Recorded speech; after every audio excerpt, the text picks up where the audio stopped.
Bendiciones, mis amados y amigos. Bueno, les cuento sobre mi recuperación. Tuvieron que aplicarme en los nervios de la columna unos sedantes para separar el dolor de de los sentidos o las cosas que causan la información al cerebro y uno se queje. Me aplicaron 3 inyecciones en esos nervios y de verdad que me separaron el dolor, pero por los lazos que la culebrilla hizo, que son un sistema de cuerdas que van pegadas a diferentes lados y órganos de la piel por el cual uno siente las cosas, están infectados todavía con la culebrilla. Entonces me separaron de ese dolor al hacerme bloqueos. Pero ahora donde tenía toda la mancha de lo que él hizo, hay una guerra de ese monstruo ahí por querer salir por los poros de mi piel. Es un proceso lento, según me han explicado. Y pues tengo que estar sedado cada 6 horas con unos analgésicos muy fuertes para no sentir el dolor, porque eso se va calentando toda esa área. Y en la medida que yo me descuide, eso me pone a gritar. Y pues me hace caminar renco, cojo, porque todo ese lado se duele muchísimo. Pero bueno, aquí estamos, con la ayuda de mi Señor Jesucristo y su Santo Espíritu, para seguir hablando de avivamiento, porque es lo que Dios me ha puesto. Ahora, avivamiento es muy diferente a crecimiento. Porque sí, hay muchas congregaciones que solo trabajan para crecer, ¿ya? Y lo que Dios desea es que no solamente crezcamos, sino que crezcamos, pero embestidos, arropados, cobijados por el poder y la gloria del Señor. Que no sea que una sola persona en ese proceso de crecimiento, o 2 o 3, enseñen el poder y todos los demás tengan que estar obrando para la balística de manejar el crecimiento que tengas, pero no crecen ellos en ese mismo poder y misma gloria, como habla Pablo en Efesios 4, que nos prepararon para que todos lleguemos a una unidad y madurez en la fe, para que todos podamos alcanzar ese beneficio. Entonces, pues, tengo que armar por capítulos y no los puedo dejar cortados, así que puede ser de 20 minutos como puede ser de 40. Así que todo depende hasta donde lleguemos, que se pueda crear el mensaje, porque nuestro Dios ha hablado en toda la Biblia por la explicación de un principio que conlleva principios. Y Él no se salta páginas, ni a Él le interesa si son 2 o son 10 páginas o 20 capítulos. Él entrega el mensaje en todo lo que el Espíritu Santo inspire al escriba que lo está haciendo, bien sea un profeta o bien sea un apóstol. Entonces, como estamos hablando de avivamiento, es una cosa muy diferente. Un avivamiento es establecer la libertad, no solamente en la gente que enseña o lleva la dirección de esa congregación, sino en que todos alcancen ese privilegio de poder caminar bajo la unción, el poder, la gloria del Espíritu Santo, para que se puedan causar las cosas sobrenaturales, porque ese es el avivamiento que el mundo está esperando.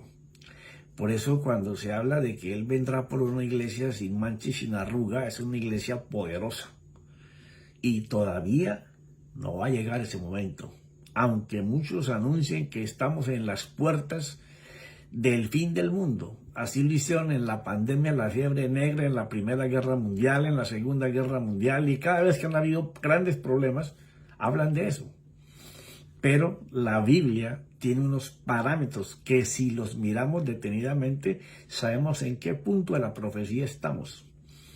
Pero arder. Hay que arder. Como si fuera una chamisa seca que se prende con nada. Y comienza un pequeño fuego y luego es una hoguera tremenda. Como le pasó a Moisés con la zarza. Así debemos ser. Pero arder solo para Él nos llenará de toda bendición preparada de antemano para que cada uno de nosotros podamos disfrutarla. Pero para eso hay que dejar todo o todos los deseos que el hombre tiene para realizar en su vida. Uy, profeta, ¿cómo así? Si a mí la Biblia me habla de muchas otras cosas buenas, de bendiciones, sí, yo lo sé. Cuando yo doy un mensaje, una reflexión, te hablo de bendiciones, le entran 500, 600 veces. Pero cuando estamos hablando de cosas que hay que hacer, que Dios desea que hagamos, entran 80, entran 100. Porque hemos convertido el evangelio en populismo. Igual que la politiquería del mundo de hoy. Los que hacen de la política algo popular. Y no quiero mencionar presidentes, pero aquí hubo uno. Se llenan las encuestas, porque es lo que la gente quiere oír, pensando que lo va a ver, pero resulta que no lo ve. ¿Ya? Así mismo está pasando en el evangelio. Hemos hecho un evangelio populista, en donde solamente la gente se enseñó desde la década de los 70 y fue entrando hasta el día de hoy, en donde usted le habla a la gente y lo fascina con las cosas bellas que Dios dice que usted va a recibir, y entonces ahí está la gente. Y aunque se lo digan 10,000 veces, y de las 10,000 veces posiblemente algunos alcancen algo y otros nada, seguimos fascinados por ese tipo de enseñanza. Yo sé que no te va a gustar nada de lo que yo te dije, de lo que yo te diga, y te lo dije en el capítulo anterior. Si queremos un avivamiento, vas a tener que escuchar cosas que están escritas que no hacemos. Y entonces eso es un tema muy diferente, ¿ya? Y yo sé que buscando ese reino, 1000%, ni siquiera 100%, que Dios va a hacer cosas mejores en tu vida y en la mía de las que tenemos hoy. ¿Ya? Y tú me dirás, bueno, y tú con ese proceso de 30 y pico de días enfermo, bueno, ya te he dicho que no pongas los ojos en los milagros y las señales. No. Eso es lo que el diablo quiere, que estemos atentos a las señales, a los milagros, y ahí se nos va el tiempo. No, hay que poner los ojos en el que hace esos milagros. Y es el Espíritu Santo que lo ha hecho siempre en el nombre de Jesús y antes en el nombre del Padre.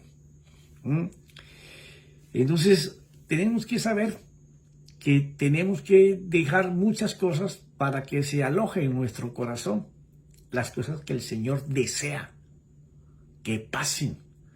Y esa es la generación que Dios está levantando. Y ya te dije en el capítulo anterior, no es que a nosotros los maduritos, porque no somos viejos, somos jóvenes maduritos, pasados de 60, yo llegando a los 70. Pero que si queremos arder para el Espíritu y que la gente pueda ver en nosotros, porque nosotros somos la continuación del ministerio del Señor Jesús. Por eso nos dejó su Espíritu Santo y nos dejó a Cristo su palabra, para que ella nos rebosara y entonces pudiéramos enseñar a los que nos ven o a los que nos oyen esa vida poderosa y gloriosa en Dios. Pero tenemos que dejar cosas como estas, dejar de ser egoístas. Es el que antepone en todo momento su bienestar personal o la satisfacción de sus deseos. Él solo va a la iglesia y lee el evangelio y escucha de Dios, pero buscando que sus deseos sean satisfechos, sin interesar lo que Dios desea hacer, o el bienestar de los demás, o las necesidades colectivas. Eso es tan fácil poder mirarlo cuando usted mira que un hermano en la fe, y no estoy juzgando, para que no vaya así que tengo un evangelio de juicio. No, estoy diciéndote lo que hacemos y lo que decimos. Cuando usted ve personas que no se enfocan en la obra del Señor para trabajar en ella o para ayudar en ella o para sembrar en ella, o están mirando cómo pueden militar de alguna manera para hacer las cosas en Dios, esa es gente que no es egoísta, que está enseñada o está aprendiendo a trabajar por las necesidades de la comunidad. El orgullo, aquel sentimiento de satisfacción por los logros que hemos alcanzado o por los que estamos peleando, esa capacidad o méritos propios por haber hecho cosas significantes, o por algo que es algo que una persona siente y se va sobrevalorando por los resultados que ha adquirido en el tiempo. Y eso es destructivo para la vida del espíritu y para un avivamiento. Cuando el fruto de tu fe enseña muchos resultados en el campo físico, cosas que has alcanzado para el Señor. Y algunos chispitos por ahí donde el Espíritu Santo te ha usado para hacer milagros, para hacer señales. Entonces nos sobrevaloramos por esos resultados. Y ese es un momento muy peligroso, porque estamos a paso de la altivez, la soberbia, la arrogancia, la prepotencia, y lo cual nos va a llevar a la vanidad. Este es otro enemigo, muy sutil, que creyendo nosotros de que estamos haciendo cosas maravillosas, lo que hace es que nos va alejando del Señor. Ahora entramos en otra parte que es la que se arrastra, porque me lo enseñó Pepito, porque me lo enseñó Juanito, porque eso lo hemos hecho toda la vida así. Los legalismos. Es esa posición doctrinal que enfatiza un sistema de reglas, que dio resultado en un tiempo, que fue efectivo en un tiempo, y que ahora estamos tallando ese hueso porque ya se le acabó la carne para ver qué podemos hacer. Entonces creamos sistemas para traer a la gente reglas para que fueran salvados bajo una oración de fe, que pensamos, y aquí les va a tirar otra que después me pueden juzgar todo lo que quieran, ¿ya? La gente no es salva por una oración que se hace. Mi pastor Jonathan lo explicaba el domingo muy bien. Usted demuestra que es salvo cuando se hace obediente a Cristo, que es la palabra, y al Espíritu Santo. Ahí usted nace de nuevo, cuando usted abre su corazón para poder recibir todo esto. ¿Ya? Entonces, comenzamos a hacer un sistema y lo comenzamos a arrastrar por generaciones. Hay gente que viene repitiendo lo mismo de los años 50, porque a fulanito en los años 50 dio resultados. No, y es que el evangelio no cambia, es la misma palabra. Sí, señor, estoy de acuerdo con usted. El evangelio no cambia y es la misma palabra. Lo que pasa es que aquellos lo hicieron de esa manera porque hasta ahí era que ellos entendían. Sí, duele muchísimo, pero es mejor sanar la herida que dejarla que siga pudriendo. ¿Ya? Pero haciendo todas estas cosas bajo nuestra dirección, dejando al Espíritu Santo afuera.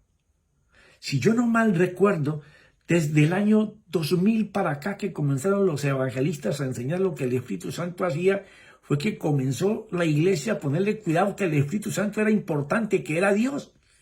Él no era la tercera persona. No, Él es Dios. Él es Dios, sustancia, espíritu.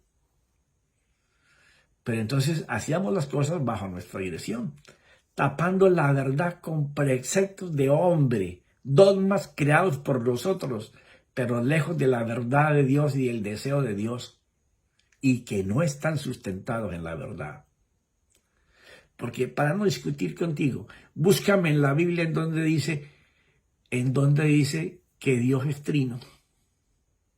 Búscalo, a ver si lo encuentras. Y de la Trinidad.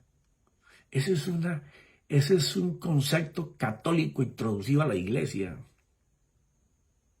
Entonces, todas estas doctrinas, ritos y ceremonias, reglas, costumbres que se van pasando de generación en generación son los que han hecho que la verdad sea tapada. Y no la tapó un ángel, la tapó el caído ángel, que es un demonio, don Satanás, porque a Él le interesa que mientras tú y yo estemos lejos de la relación con Dios, que solo se puede hacer en el Espíritu Santo. Jesús todos los días dependía de su vida a orar con el Espíritu Santo. Por Él la que iba la comunicación al Padre y a Cristo. Y aunque Él era el Cristo, tenía que recibir información y poder del Espíritu Santo. Pero te decía en el capítulo pasado, Él podía enseñar todos los sábados en la sinagoga como lo hacía de costumbre, según dicen las Escrituras, y la gente se podía maravillar de lo que Él enseñaba, pero la gente se iba para sus casas. Pero cuando el Espíritu Santo vino sobre Él, ya la gente no se iba para sus casas, ya la gente lo seguía por multitudes. En ocasiones Él, para ir a descansar, se iba de una orilla del mar al otro lado, en los lagos, que eran bastante grandes, parecían mares. Y la gente, cuando veía que se había ido, montaban en sus barcas y se iban a ese pueblo. ¿Por qué? Porque se estaba enseñando a Dios. Se estaba enseñando Dios en su pompa, en su poder, en su gloria. Y la gente no estaba enseñada a ver eso. La gente estaba enseñada a que le contaran los chispazos. Sí, que pasaron con los profetas, con Elías, con Isaías, Jeremías, Nehemías, con toda esta gente. Eso es lo que la gente conocía, pero ahora estaba viendo algo que no traía un chispazo de un día, no, porque un avivamiento es eso. Todos los días que se reúnen hay señales, hay milagros, se ve mover al Espíritu Santo. Eso es lo que viene para la iglesia. Y yo sé que mis ojos no van a dormir antes de que yo vuelva a presenciar eso que he vivido en 2 congregaciones solamente. En todas las iglesias, mis oídos van a comenzar a escuchar. Hay una explosión de avivamiento en Tampa, en Orlando, en Miami Beach, en Washington, en California, en todos los lugares, en Colombia, en Perú, en Ecuador, en Bolivia, en Chile, en Canadá, en Europa, en África. Eso va a pasar. Lo que Dios ha dicho va a pasar. Necesitamos entrar en ese caudal para con Dios. Porque en vano decimos que lo honramos y lo alabamos cuando solo estamos llenos de fanatismos y libertinajes cristianos y reglas de hombre, que lo único que ha hecho es apartarnos de la santidad. Sí, porque la gente piensa que puede llevar una vida regular o una vida llena de bostezo, adormilados, y puede que ya no fumes, ya no bebas, ya no adulteres, no hagas droga, pero tienes esos otros que te montañean allá arriba, aperezados, adormilados. Y el que no tiene diligencia para con Dios no puede provocar un avivamiento ni pensar en vivirlo ahí. A lo mejor va a ser salvo, pero le va a ser reclamado todo lo que se le dio y que usted no hizo y que yo no hice. Entonces tenemos que apartarnos de todo esto, porque sin santidad nadie puede ver el poder, la gloria de la presencia del Espíritu Santo. Esa es la posición en que debemos estar. Este es un principio innegable, irrefutable. Esto sí es una doctrina salida de la boca de Dios, algo bíblico. Y esto es contrario a toda la verdad que vivimos hoy, que enseñamos y predicamos, y que le hemos agregado al Evangelio. Es vergonzoso ver cómo venden milagros por pactos. Sí, venden sanidad por pactos. Venden crecer en la economía por pactos. Y resulta que el último pacto era el de la cruz y la promesa de recibir el Espíritu Santo. El hombre no tiene nada para ofrecerle al Señor para hacer un pacto. Puede hacer un voto, que es diferente. ¿Ya? Hay algo que el hombre sí debe de hacer, y es lo único que el hombre puede hacer para que Dios esté contento. No vender un milagro, no vender una sanidad, no vender la prosperidad, no vender la abundancia, no vender que un alma de una persona va a venir si tú siembras un dinero. Yo sé que estamos tocando la llaga, pero son dogmas, reglas y doctrinas que le hemos agregado al Evangelio, pero que le han quitado la autoridad a la palabra escrita y a la alianza del Espíritu Santo. Es duro, sí, pero es necesario meter el dedo en la llaga. Entonces tomamos control nosotros de los hechos que queremos que suceda, que pasen. Por lo cual muchas personas que no son fanáticos, sino que tienen mente, como Dios nos ha dado, y pueden ver la carnalidad de estas cosas, se alejan. O si están contigo un tiempo, pero de ver estas actitudes y resultados, se asquean del Evangelio, y algunos hasta han decidido nunca más volver. Y somos nosotros responsables de esa sangre que se derramó sobre esas personas para que llegaran a la salvación, y que por el Evangelio que predicamos se han asqueado de él, o no lo creen, o se burlan de nosotros. ¿Será que estaremos haciendo lo que Dios ordena, lo que nos ha mandado hacer, para que suceda un avivamiento? Porque la iglesia primitiva en los primeros 200 años no pensaba en crecer. Pensaba era que la gente fuera llena del Espíritu Santo. Y sabían, como vamos a ver en la Escritura, que eso no era que en un momento, en una oración, en una imposición de manos, tú eras lleno, ya. No tenía que llenarse más. Ya era lleno por siempre. No. Lo vamos a ver en las Escrituras. Llenarse del Espíritu Santo es igual que alcanzar la santidad. Es hasta que nos muramos.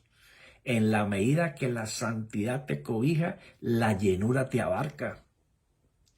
Pero se hará que oramos y clamamos a nuestro Dios, al Padre, al Hijo, por su presencia, por la presencia del Espíritu Santo. Entenderemos que el domingo es el día del Señor y que estamos dispuestos a consagrarnos para ese día, dejando de lado nuestros planes. ¿Será que podemos hacer eso? Entenderemos que es el día del Señor, así como cuando usted tiene el día de vacacionar. Está, pero de varios días antes, agregando la maleta, pasajes, pasaporte, está expectante, mira para dónde va a ir a visitar, y quiere todo, con qué carro va a rentar, o sea, haremos eso mismo para el día domingo. Opriman primero nuestros planes. Y entonces después queremos honrarlo en su día. Ese tipo de migajas, de limosnas de nuestra presencia, a buscar la presencia de Él, eso Dios ni lo mira, ni lo mira. Y muchas de las cosas nuestras están detenidas porque no buscamos a Dios. Nos hemos conformado con algo que nos han vendido como el día del Señor, 2 horas. Y no más de 2 horas, porque la gente se cansa. Y entonces, como han dicho los profesionales y los estudiosos, que unas personas después de que escuchan más de 30 minutos no quieren escuchar más, que basado en esas normas del mundo, se han regulado los tiempos en la iglesia.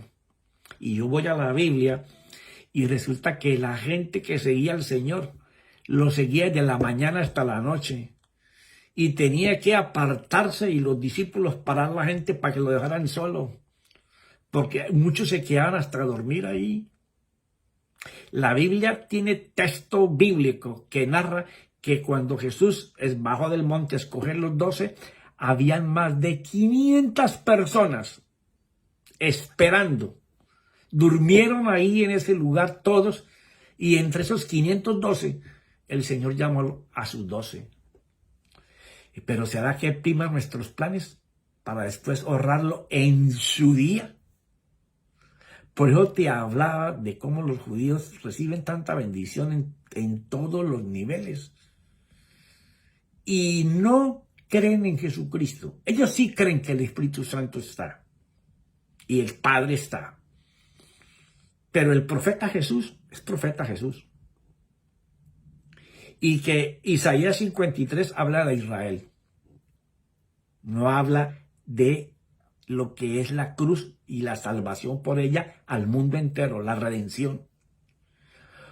Pero si en ese día nosotros estamos pensando en nuestros planes, porque cuando usted llega con planes predeterminados al día del Señor, es imposible consagrarnos para Él. Porque los pensamientos, que es algo que irrumpe, aún estés orando, estés adorando, alabando, hablando con una persona, irrumpe tu mente para recordarte lo que tienes que hacer. O esos deseos puestos en lo que deseamos hacer apenas el servicio termine. Y si no es que estamos con el teléfono en medio del servicio respondiendo que llegamos en 1 hora, llegamos en 1 hora y media. Esa es la realidad. Que no podemos consagrar un día que no lo hacemos y decir que fuimos a adorar al Señor, a honrar al Señor. No. Esos pensamientos nos van a sacar de entregar un corazón a Él en la adoración. Porque como vamos a ver más adelante por textos bíblicos, lo único que Dios recibe es la honra y el honor cuando un corazón entregado, rendido, le adora. Es lo único que el Señor recibe del ser humano llamado hijo de Dios. Es lo único. Porque aun cuando diezmamos y ofrendamos, Él no recibe tu plata. Él recibe la honra para darte. Porque sí, todo lo que nosotros vamos a hacer con Dios es pedirle para que nos dé. Mira tu vida, mira lo que hablas, mira lo que oras. Por eso es que la iglesia nos enseñó a orar por la presencia del Espíritu Santo. Por eso algún día tenemos que entender que la adoración es el único homenaje de regalo a nuestro Dios. Usted puede darle $1.000.000. ¡Ah, qué chévere! Pero usted no adoró en ese día, usted no hizo nada. Usted la embarró. Sí. Duro. Y eso que no le digo una palabrita más fea porque esto va a salir en muchos lugares. ¿Ya? Es lo único que Dios recibe como homenaje, donde le damos el honor y la honra que le entregamos o que Él recibe de nuestro corazón con todas las verdades y las intenciones de nuestro corazón para Él. Por eso Él dice en Proverbios, hijo mío, dame tu corazón y yo te llevo a toda la salvación. Y esa palabra de salvación es la salvación en todo lo que necesitemos. Por eso no debemos tener expectativas por otro compromiso en ese día, más que ir con expectativa, con actitud, con motivación, de abrir nuestro corazón para adorar al Señor. Yo quisiera tener una voz de canario como muchas personas que yo conozco que adoran y hacen descender la presencia. Pero yo en ese tiempo, en voz baja, yo adoro a veces con la letra de las mismas canciones o a veces con palabras de Dios, pero le adoro con eso. Y los que me conocen saben que yo lo hago permanentemente, desde que llego hasta que me toca irme. Y a veces yo estoy viendo al predicador y estoy orando para que lo siguiente que va a decir coordine con lo que está diciendo. Estoy expectante. Estoy motivado con actitud de ver que el Espíritu Santo use a esa persona. Porque para eso ha ido el pueblo, aunque la palabra no es lo más importante en el día del Señor. Ya te lo dije en el capítulo pasado. lo más importante para el Señor en su día es la adoración, que es lo único que Él recibe, pero una adoración comprometida, no con lo que tenemos que hacer después del servicio, sino comprometida en llevarle ese regalo a Dios. Imagínate que tú tuvieras que darle un regalo al presidente de los Estados Unidos. Bueno, vas a tener que pasar primero por días y días en donde te esculquen y miren quién tú eres, y luego te esculcan al entrar para después que te recibe el presidente poder darle una ofrenda, un regalo que tú le llevas. Y aquí que no tenemos eso, hay la libertad, porque Jesús fue el que hizo eso. Tenemos una mente que nos atrapa en lo que queremos hacer después del servicio, lo que hemos planeado, distrayéndonos de la verdadera adoración. Eso es lo que hace. Pero nosotros tenemos que aprender que el día del domingo lo único que nuestro Dios recibe es la adoración que nace de un corazón abierto, que le entrega aún en la adoración todas las cosas que Él desea, pero que no ha sido contactado por el Espíritu Santo. Porque hay tiempo para poder pedir lo que tú deseas y hay un tiempo para darle a Dios lo único que Él recibe. Un corazón abierto, humillado, rendido, a obedecer al Señor, diciéndole: Señor, saca de mí todo lo que no te guste, todo lo que no te agrada, ayúdame. Yo necesito adorar como tú quieres. Que tu Espíritu Santo me guíe. Sé que Cristo hizo el camino para que yo llegara ahí. Por favor, ayúdame. Mis hermanos, escúchenme y volvamos a adorar como lo hicieron nuestros maestros los primeros años de la iglesia. Antes que el enemigo de Dios, don Satanás, trabajara hasta esconder el poder que tiene la adoración al Padre y al Hijo. Porque Él es el que lleva eso. Él es el que lleva las oraciones correctas a la presencia de nuestro Dios. Ahí en Romanos 8 lo vas a poder mirar. Entonces, es muy importante adorar al Espíritu Santo, que es Dios, porque en Él se encuentra todo lo que tú y yo necesitamos para esta vida y para la vida eterna. Así nosotros diremos como los apóstoles después de haber liberado a aquel cojo a la entrada del templo, y que todos los religiosos querían castigarlos por haber hecho un milagro. ¿Ya? Y aquí vas a mirar el principio que te he dicho. Tenemos que acostumbrarnos a no poner los ojos en lo que Dios hace, en un milagro o una señal. Tenemos que poner los ojos en el que lo hace. Tratar de ir a Él. No tratar de ir a investigar cómo fue que Dios lo hizo. No. Tenemos que hasta cambiar eso. Tenemos que preocuparnos no por el milagro, sino por el que hizo el milagro. Ahí te encuentras en Hechos 4, cuando los mismos apóstoles le decían a aquellos que los querían castigar, que no encontraban algo, un hecho para poder encerrarlos, latillarlos o hacerles algo, hasta poder matarlos. Y entonces Pedro llega y les dice: y ahora, Señor, considera sus amenazas, ya cuando llegan al lugar donde están los demás hermanos. Y aquí vamos a aprender un principio que solamente lo vas a aprender cuando te relacionas con los judíos y lo que ellos hacen para dar gracias.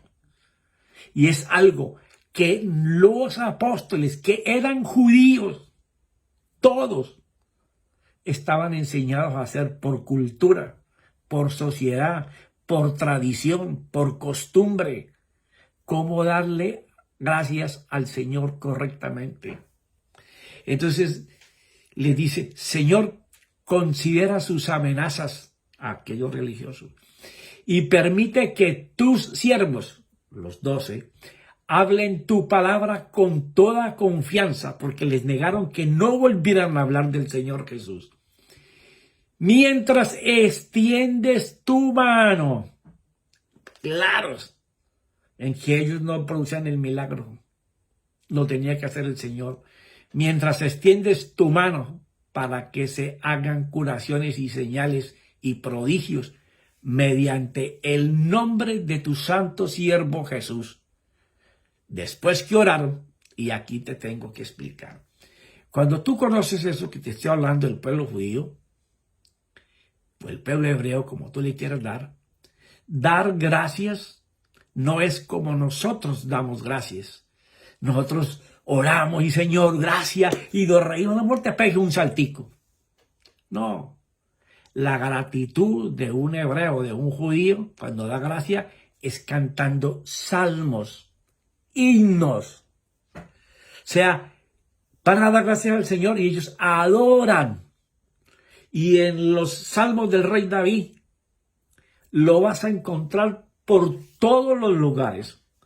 La gratitud era adorar cantando al Señor de alegría por el favor recibido. Y cantaban salmos e himnos. Imagínense David, que los salmos se escribieron posteriormente.